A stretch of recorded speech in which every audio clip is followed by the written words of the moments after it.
Hello friends, आपल्या सर्वांची आवडती मालिका पाठ राखीन या मालिकेच्या आजच्या शुक्रवार 17 जुलैच्या एपिसोडमध्ये एकानंतर एक धमाकेदार ट्विस्ट आले आहेत. फ्रेंड्स, आजचा एपिसोड खूप भारी होता. मग नेमकं घडलंय तरी काय?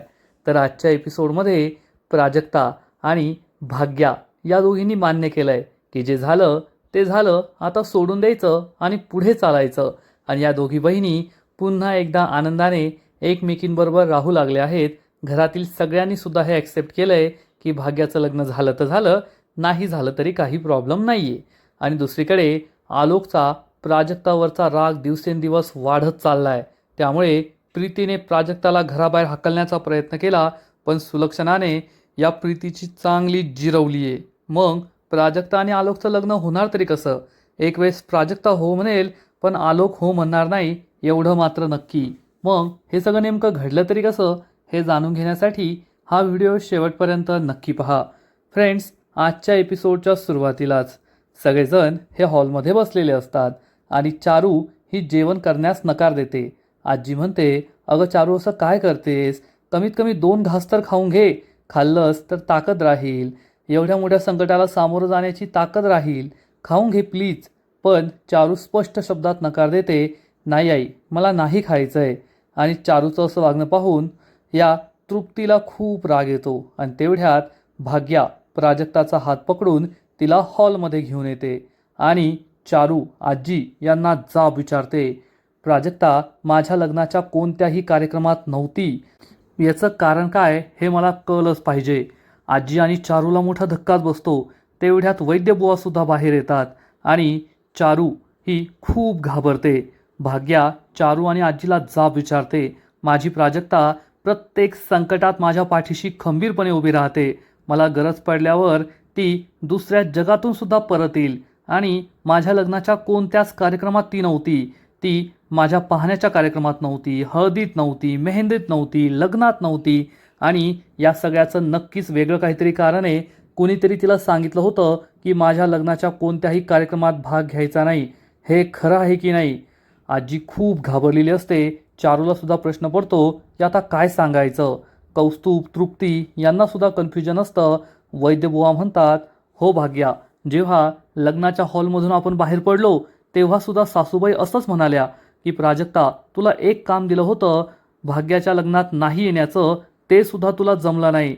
सासूबाई, याचा अर्थ नेमका काय आहे? तुम्ही काय काम दिलं होतं प्राजक्ताला की तू भाग्याच्या लग्नात यायचं नाही? म्हणजे हा सगळा तुमचाच डाव होता का?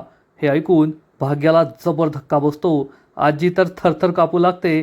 चारूला समजतं आता लवकरच सगळ्यांना सत्य समजणार आहे. आणि मग आजी खोटं बोलते आणि म्हणते, जावई बापू, मला तसं नव्हतं म्हणायचं. भाग्याच्या लग्नामध्ये यायचं काम नाही दिलं म्हणजे आता तुम्हाला सुद्धा माहिती आहे, जेव्हा भाग्याचं लग्न जमलं ना तेव्हा प्राजक्ताला खूप कामं होती. ती नवीन नवीन नोकरी शोधत होती, अनेक ठिकाणी इंटरव्ह्यूला जात होती. मग तिचं लग्न जमलं नाही त्या कौशिकबरोबर, तर ती त्या सूर्यवंशींच्या घरी जायची. त्यामुळे तिची ओळख करून देता आली नाही. त्यामुळे तिला अनेक कार्यक्रमांना येता आलं नाही. एवढंच. आम्ही तिला काही स्वतःहून जाणून बुजून असं काही सांगितलं नव्हतं. पण भाग्याला लगेच आठवतं की पाहण्याच्या कार्यक्रमाच्या दिवशी रोहनच्या वडिलांनी विचारलं होतं, तुम्हाला आणखीन काही मुलबाळ, भावंड? पण तेव्हा सगळ्यांनी प्राजक्ताचं नाव लपवलं होतं.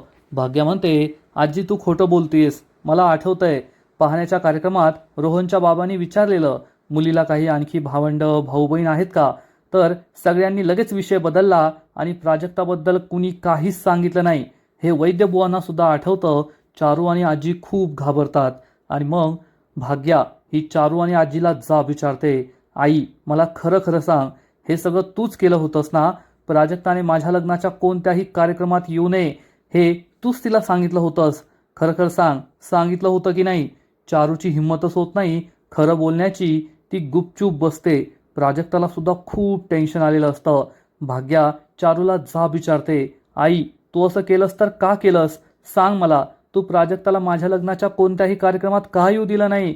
सांग लवकर, असं का केलं? तुला माहिती आहे ना मी प्राजक्तासाठी किती तरसले होते. ज्या दिवशी आमच्या पाहण्याचा कार्यक्रम होता त्या दिवशी सुद्धा मी प्राजक्ताला शोधत होते.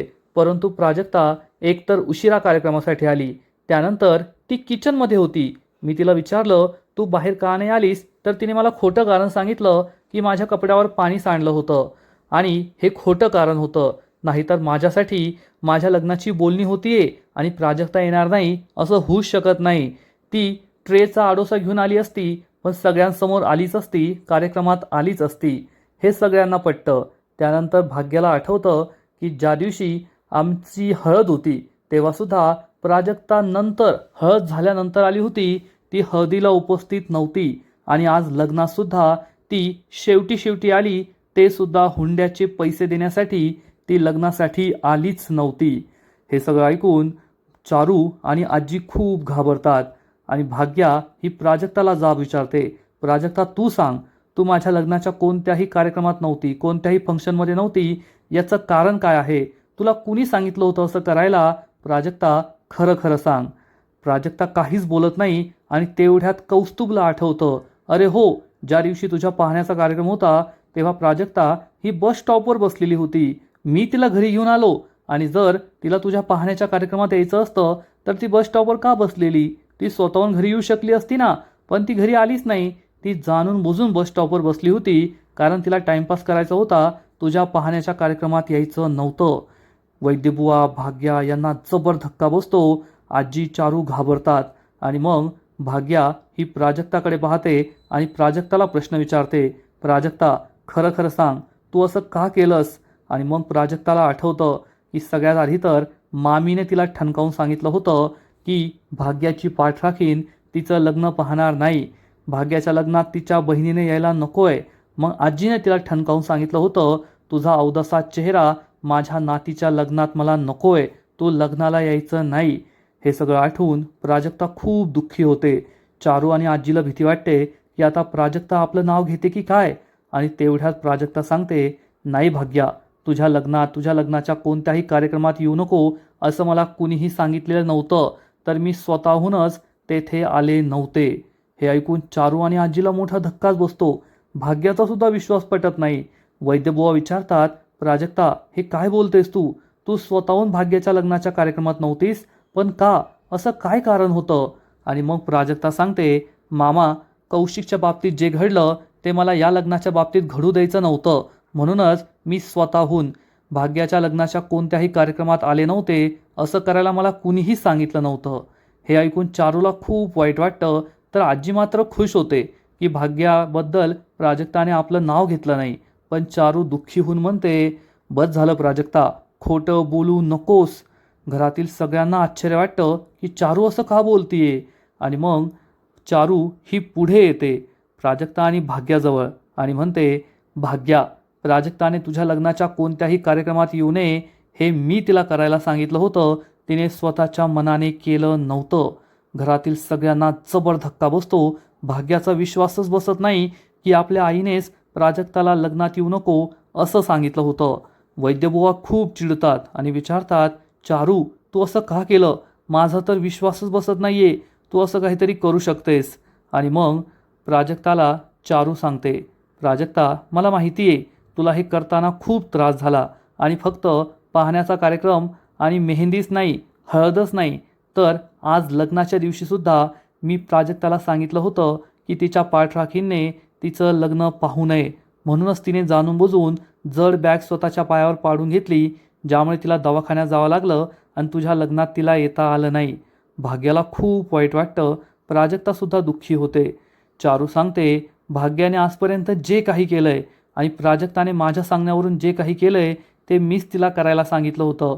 मीच प्राजक्ताला म्हणाले होते की मला तू भाग्याच्या लग्नात नकोय. कौशिकबद्दल जे काही घडलं ते तिच्यामुळं घडलं होतं आणि आता रोहनच्या बाबतीतसुद्धा ते घडू नये त्यासाठी मी हे सगळं केलं. पण शेवटी काय झालं? शेवटी जे व्हायचं ते झालंच. भाग्याचं लग्न मोडलंच आणि याचं मुख्य कारण म्हणजे प्राजक्ता नाही आहे, तर भाग्याचं रूप आहे. आज रोहनच्या आई सगळ्यांसमोर म्हणाल्या की भाग्या कोळसा आहे, कोळसा. आणि खरंच आहे, ते खोटं नाही आहे. मी माझ्या भाग्याला सगळ्यात मोठा शाप दिला आहे आणि तो म्हणजे माझं रंगरूप. आणि आमच्यासारख्या रंगरूप असलेल्या स्त्रियांना स्वप्न पाहण्याची हक्क नसतात. चांगला नवरा, चांगलं सासर, चांगलं भविष्य हे कधीही आम्हाला मिळत नाही, हे मी विसरले होते. हे ऐकून घरातील सगळ्यांना खूप वाईट वाटतं. चारू ही प्राजक्ता आणि भाग्याला म्हणते, तुझ्या बद्दल मी जे काही केलं त्याबद्दल मला खरंच वाईट वाटलं, पण एक आई म्हणून मी सगळं भाग्यासाठी केलं आहे आणि आता तुला असं करण्याची काहीच गरज नाही आहे. प्राजक्ता म्हणते, मामी, एक आई म्हणून तू हे सगळं भाग्यासाठी केलं, यात तुझं काहीच चुकलेलं नाही आहे. तर चारू म्हणते, नाही प्राजक्ता, यात माझीच चूक आहे, कारण मी माझं रंगरूप माझ्या मुलीला दिलं आहे. जर माझ्या मुलीला मी माझं असं रंगरूप दिलं नसतं तर कदाचित आज तिचंही लग्न चांगल्या घरात झालं असतं, तिला चांगला नवरा, चांगलं सासर, चांगलं भविष्य सगळं मिळालं असतं. पण मी माझं रंगरूप तिला दिलं आणि आज तिला तेच भोगावं लागतंय जे कधी काळी मी भोगलं होतं. जो त्रास मला झाला होता लग्न जमण्यासाठी, लग्न होण्यासाठी, तोच त्रास तिला होतोय.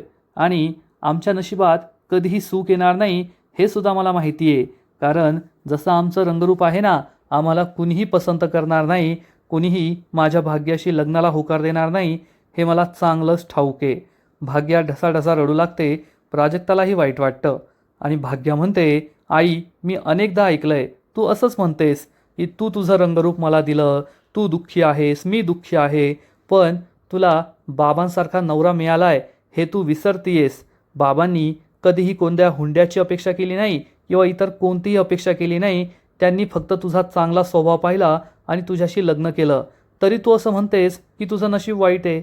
खरं सांगायचं तर माझं नशीब वाईट आहे आणि मला कधीही चांगला मुलगा मिळणार नाही, पण मला प्राजक्तासारखी बहीण मिळाली आहे.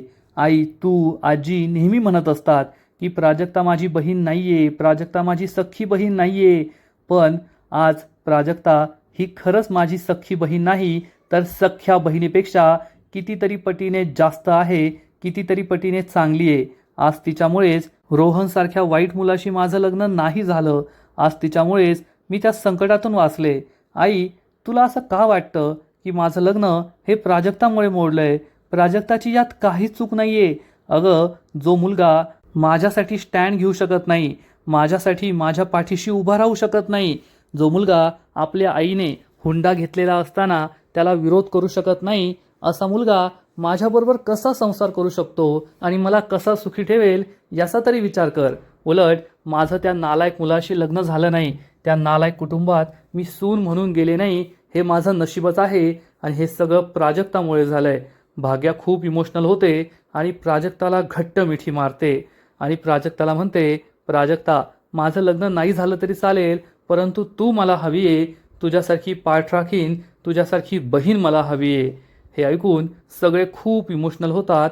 चारू आणि आजीला मात्र वाईट वाटतं आणि मग वैद्यबुवा पुढे येतात आणि चारूला म्हणतात, चारू, तू मला नेहमी म्हणतेस की आपण उगच या घरामध्ये प्राजक्ताला आणलं, प्राजक्ताला या घरात आणणं म्हणजे माझ्या आयुष्यातली सगळ्यात मोठी चूक आहे असं तू म्हणतेस. पण आज मी तुला अभिमानाने सांगतो, मी माझ्या आयुष्यात जर सगळ्यात चांगलं काम कोणतं केलं असेल ना, तर ते मी प्राजक्ताला या घरात आणून केलं आहे. मला अभिमान आहे प्राजक्ताचा. चारूला खूप राग येतो. आजीसुद्धा चिडते आणि वैद्यबुवा हे चारूला जाब विचारतात, चारू, तुला प्राजक्ताचा कितीही राग येत असला तरीही एक गोष्ट तू नक्कीच मान्य करशील की आजपर्यंत प्राजक्ताने कधीही आपल्याला मामा मामी म्हणून नाही मानलं, तर नेहमी तिच्या आईवडिलांच्या जागी आपल्याला ठेवलं आहे.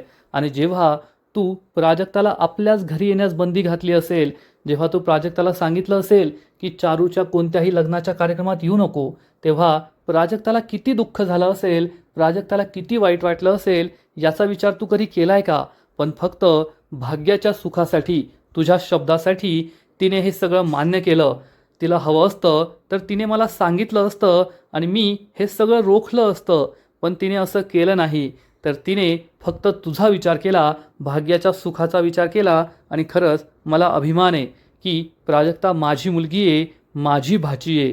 प्राजक्ताचं एवढं कोडकौतुक ऐकून चारू आजी खूप चिडतात. आजी चिडून म्हणते, वा रे वा जावई बापू, किती कौतुक केलंय तुम्ही तुमच्या प्राजक्ताचं. आता एक काम करा, तिला आहे ना मंदिरात देवी आईच्या शेजारी पाठ मांडा आणि तिला बसवा.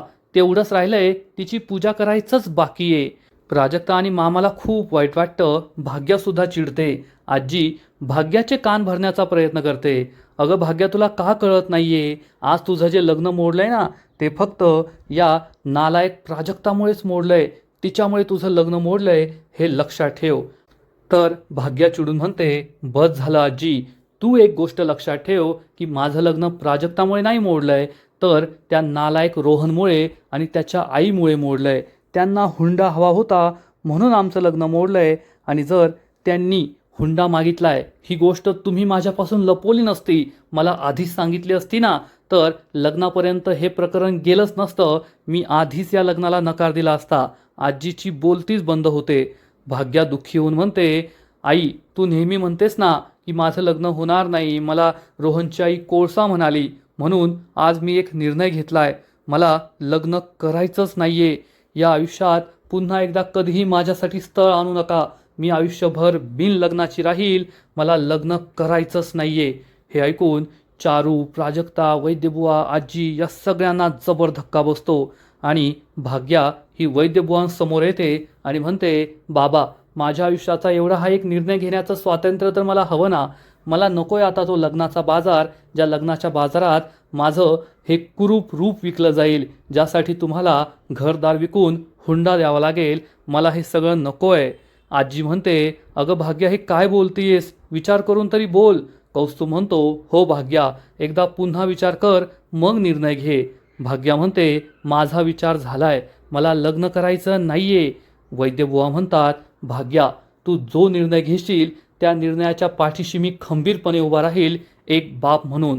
तुला लग्न करायचं नसेल तर नको करू, फक्त मला एक वचन दे, आयुष्यभर अशीच खंबीर राहा. कधीही कोणाच्याही साथीशिवाय, कोणाच्याही आधाराशिवाय जगू शकशील एवढी खंबीर बन, स्वावलंबी बन. म्हणजे तुला लग्न, हा लग्नाचा बाजार, हुंडा या सगळ्या गोष्टींची कधी गरजच पडणार नाही. हे ऐकून भाग्या खूप इमोशनल होते. वैद्यबुवांनी आपल्या मुलीच्या निर्णयाला सपोर्ट केलेला असतो. भाग्या वैद्यबुवांना मिठी मारून ढसाढसा रडू लागते. तेवढ्यात कौस्तुभसुद्धा त्यांना येऊन मिठी मारतो, रडत असतो. चारू दुःखी होऊन तेथून जात असते. तेव्हा प्राजक्ता तिला थांबवते आणि म्हणते, मामी तू टेन्शन घेऊ नको. भाग्या आता रागात आहे ना, म्हणून असं बोलली की मला लग्न करायचं नाहीये. पण मी तिला कन्व्हिन्स करेल आणि मी स्वतः तिच्यासाठी एक छान मुलगा शोधेल आणि तिचं लग्न लावून देईल, जो मुलगा तिच्यावर खूप प्रेम करेल. तू टेन्शन घेऊ नको. आणि तेवढ्यात भाग्या तेथे येते. भाग्या ही प्राजक्ताला जवळ घेते. मग चारूसुद्धा प्राजक्ताला जवळ घेते आणि या तिघी एकमेकींना मिठी मारून रडू लागतात. थोड्या वेळानंतर प्राजक्ता तिच्या रूममध्ये झोपलेली असते. भाग्या रूममध्ये येते आणि तिला आठवतं की आज माझ्या लग्नाला येता येऊ नये. माझ्या आईच्या सांगण्यावरून बिचाऱ्या प्राजक्ताने स्वतःच्या पायावर एवढी जड बॅग पाडून घेतली होती. तिला खूप वाईट वाटतं. ती प्राजक्ताजवळ येऊन बसते आणि प्राजक्ताच्या पायाचं ड्रेसिंग करण्याचा विचार करते. प्राजक्ताच्या पायाला हात लावताच प्राजक्ताला जाग येते. प्राजक्ता म्हणते, अगं तू कशाला करतेयस, उद्या सकाळी मी करून घेणारच होते, डॉक्टरांकडे जाणार होते. भाग्या म्हणते, काही होत नाही, तू माझ्यासाठी स्वतःला एवढा त्रास दिला, मग मी एवढंसुद्धा करू शकत नाही का. आणि प्राजक्ता, कधी कधी मला असं वाटतं आपण दोघी ना एकमेकांसारख्याच हवं होतो. एक तर मी तुझ्यासारखी, नाही तर तू माझ्यासारखी. म्हणजे आपलं नातं कोणाला खटकलं नसतं आणि आपल्याला दूर ठेवण्याचा सुद्धा कोणी विचार केला नसता. प्राजक्ता म्हणते, अरे बापरे, मी जर का तुझ्यासारखी असते ना तर आज लग्नात झालं असतं ढिश्यूम ढिश्यूम. आणि या दोघी ढिश्यूम ढिश्यूम करू लागतात. प्राजक्ता भाग्याला एक फाईट मारते, भाग्या प्राजक्ताला एक फाईट मारते आणि या दोघी जोर जोरात हसू लागतात. आजच भाग्याचं लग्न मोडलंय हे ते विसरून गेलेले असतात. दोघी खूप खुश होतात आणि आजचा एपिसोड येथेच संपतो. फ्रेंड्स, पाठ राखीन या मालिकेचा आजचा एपिसोड खरंच खूप भारी होता, इंटरेस्टिंग होता. शेवटी झालं गेलं गंगेला मिळालं असं म्हणून प्राजक्ता आणि भाग्याने नवीन आयुष्याला, नवीन दिवसाला सुरुवात केली आहे. दोघी खुश झाल्या आहेत. पाठ राखीन या मालिकेचा आजचा एपिसोड तर भारी होता, पण पुढील एपिसोड आणखीन भारी असणारे, आणखीन मोठा ट्विस्ट या मालिकेत येणारे. मग नेमकं घडणार तरी काय, तर या मालिकेच्या पुढील एपिसोडमध्ये आपण पाहू की एक डिलिव्हरी बॉय सूर्यवंशींच्या घरी येईल.